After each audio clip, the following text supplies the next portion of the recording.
There's no feeling more intense than starting over.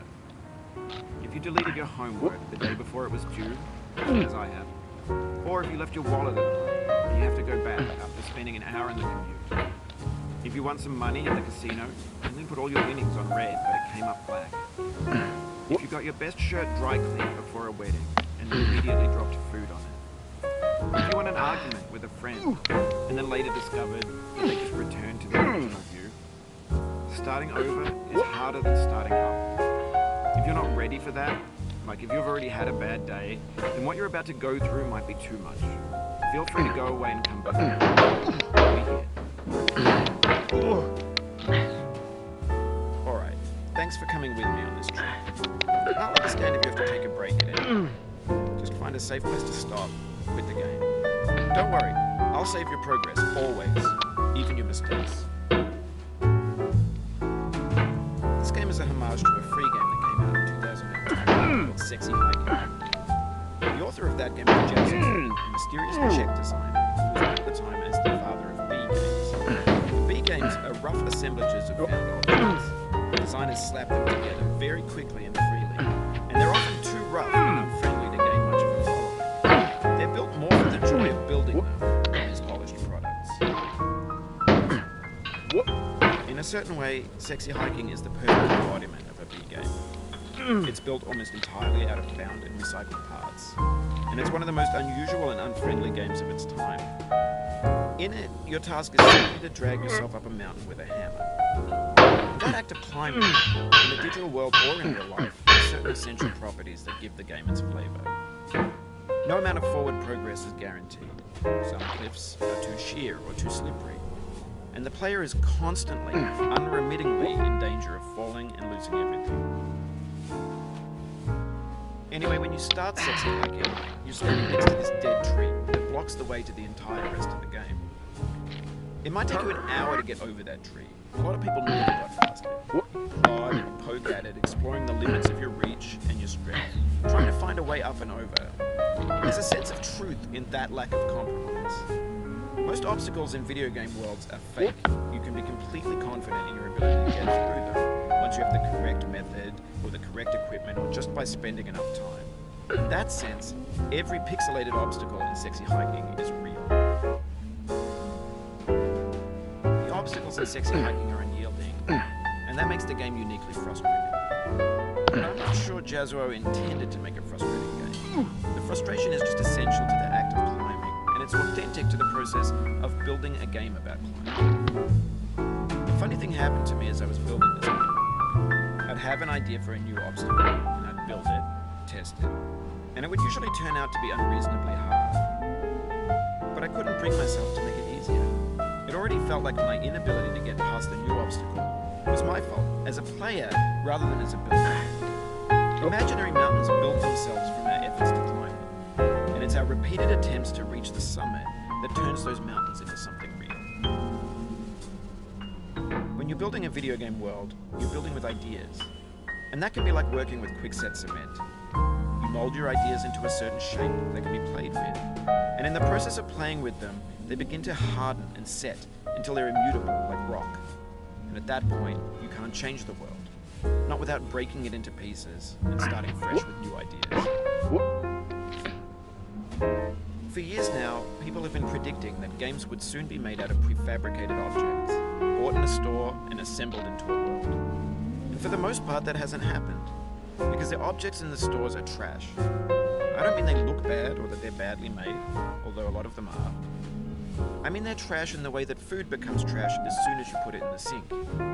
Things are made to be consumed and used in a certain context, and once the moment is gone, they transform into garbage. In the context of technology, those moments pass by in seconds. Over time, we've poured more and more refuse into this vast digital landfill that we call the internet. It now vastly outnumbers and outweighs the things that are fresh, untainted, and unused. When everything around us is cultural trash, trash becomes the new medium, the lingua franca of the digital age. And you could build culture out of trash, but only trash culture. B games, B movies, B music, B philosophy. Maybe this is what digital culture is. monstrous mountain of trash, the ash heap of creativity's fountain, a landfill with everything we ever thought of in it, grand, infinite, and unsorted. There's 3D models of breakfast, Gen X's fanfic novels, Scan magazines, green screen Shia LaBeouf, banned snuff scenes on Lively. Facebook's got lifelike bots with unbranded adverts and candid shots of Kanye and Taylor Swift mashups, car crash epic failed gifs, Russian dashcam vids, discussions of McRibs, discarded, forgotten, unrecycled, muddled, rotten, untold. Everything's fresh for about 6 seconds, until some newer thing beckons, and we hit refresh. And there's years of persevering, disappearing into the pile, out of style, out of sight. In this context, it's tempting to make friendly content that's gentle, that lets you churn through it but not earn it. Why make something demanding if it just gets piled up in the landfill, filed in with the bland things? When games were new, they wanted a lot from you, daunting you, taunting you, resetting and delaying you. Players played stoically. Now everyone's turned off by that. They want to burn through it quickly. A quick fix for the fickle, some tricks for the clicks of the feckless. But that's not you, you're an acrobat. You could swallow a baseball bat. Now I know, most likely you're watching this on YouTube or Twitch, while some dude with 10 million views does it for you, like a baby bird being fed chewed up food. That's culture too. But on the off chance that you're playing this, what I'm saying is, trash is disposable, but maybe it doesn't have to be approachable.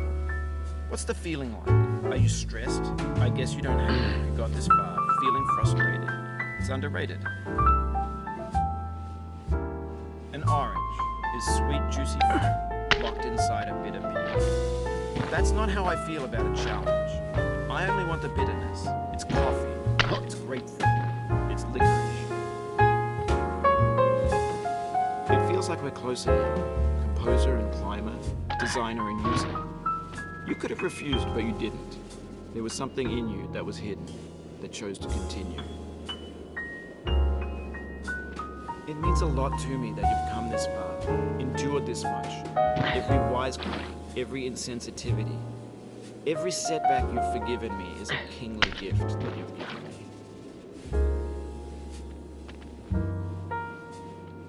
We have the same taste, you and I. It's not ambition. It's ambition's opposite. An obdurate mission to taste defeat. You'll feel bad if you win, so I put this snake in for you.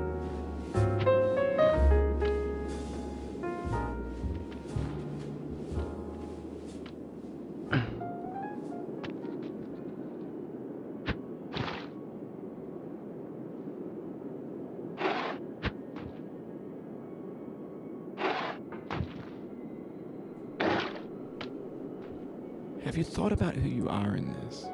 Are you the man in the pot, Diogenes? Are you his hand? Are you the top of his hammer? I think not. Where your hand moves, the hammer may not follow, nor the man, nor the man's hand. And this here is will, his intent, the embodied resolve in his uphill ascent.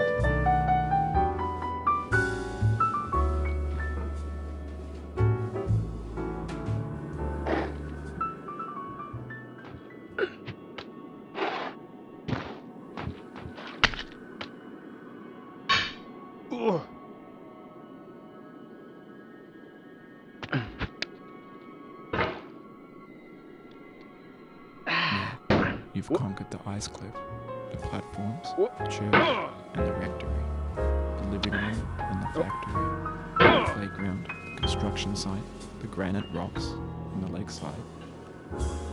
You've learned to hike. There's no way left to go but up, and in a moment I'll shut up. But let me say, I'm glad you came. What?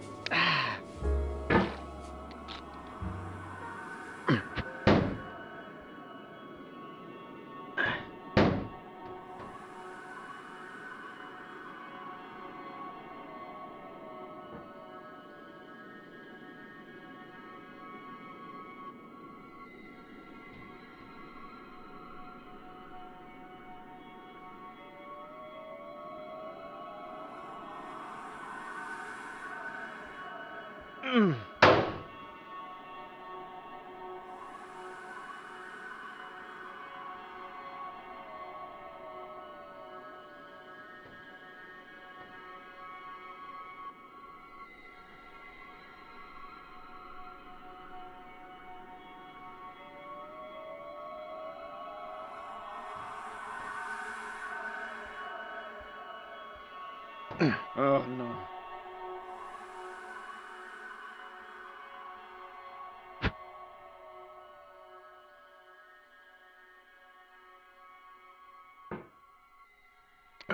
No. I dedicate this game to you, the one who came this far. I give it to you with all my love.